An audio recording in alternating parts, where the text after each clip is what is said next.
ആകെ ഒരു മാർഗം, ഒരാശ്രയം ഇറാനുള്ളത് നമ്മളുടെ മുഖ്യമന്ത്രി പിണറായി വിജയനാണ്.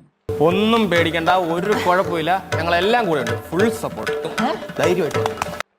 പിണറായി വിജയൻ ഇന്നലെ തന്നെ ക്ഷുഭിതനായിട്ട് മലയാള മാധ്യമങ്ങളോട്, media one, reporter channel, Asianet തുടങ്ങിയ ആൾക്കാരോട് പറഞ്ഞു, ഇസ്രായേൽ ഒരു തെമ്മാടി രാഷ്ട്രമാണ്. അവനോട് ഇങ്ങോട്ട് വരാൻ പറ, അവനെന്ന് ഞാൻ കാണിച്ചു കൊടുക്കാം. കാണിക്കേണ്ടവരെ കാണിച്ചാ മതി. ആ കാണിക്കണത് ഇങ്ങോട്ട് കാണിക്കാൻ നിന്നാലേ പിന്നെ കാണിക്കണ്ടാവൂല.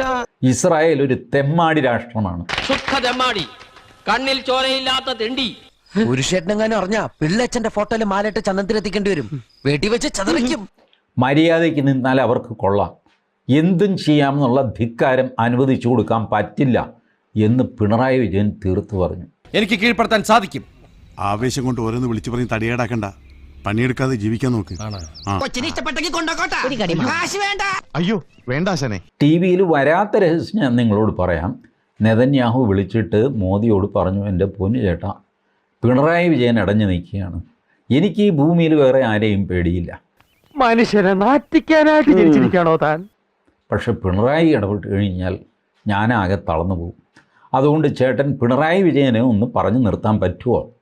മോദി പറഞ്ഞു, എനിക്ക് അങ്ങേരെ പേടിയാ.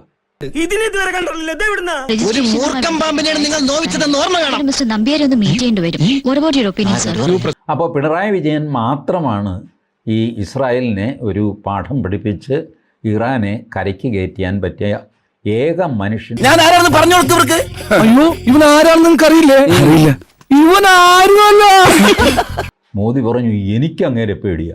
ഓ, അങ്ങേരെ പേടിക്കാത്ത ആരെങ്കിലും ഉണ്ടോ? ഞാൻ ഇവിടുത്തെ വാർഡ് മെമ്പറാ, MK മണി. MK മണി എന്ന് വെച്ചാൽ മരം കൊത്തി മണി. തെങ്ങേറ്റമാണ് ജോലി. എങ്ങനെയോ മെമ്പറായി പോയി. ഈ പെരുമൺ ദുരന്തം കേട്ടിട്ടില്ലേ, അതുപോലെ.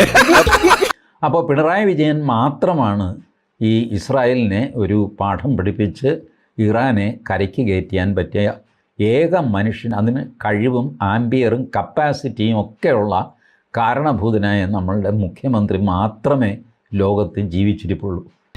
ഒരു കയ്യബദ്ധം നാറ്റുകരുത്. ഇനി തോന്നിയാസം പറഞ്ഞു നടന്നാലുണ്ടല്ലോ, നാട്ടിലടിച്ചാൻ സൂപ്പാക്കും. മണമുള്ള പൂനുള്ളി മുടിയിൽ ചൂടി, മണിക്കുട്ടി നീ എന്റെ മനസ്സുനുള്ളി.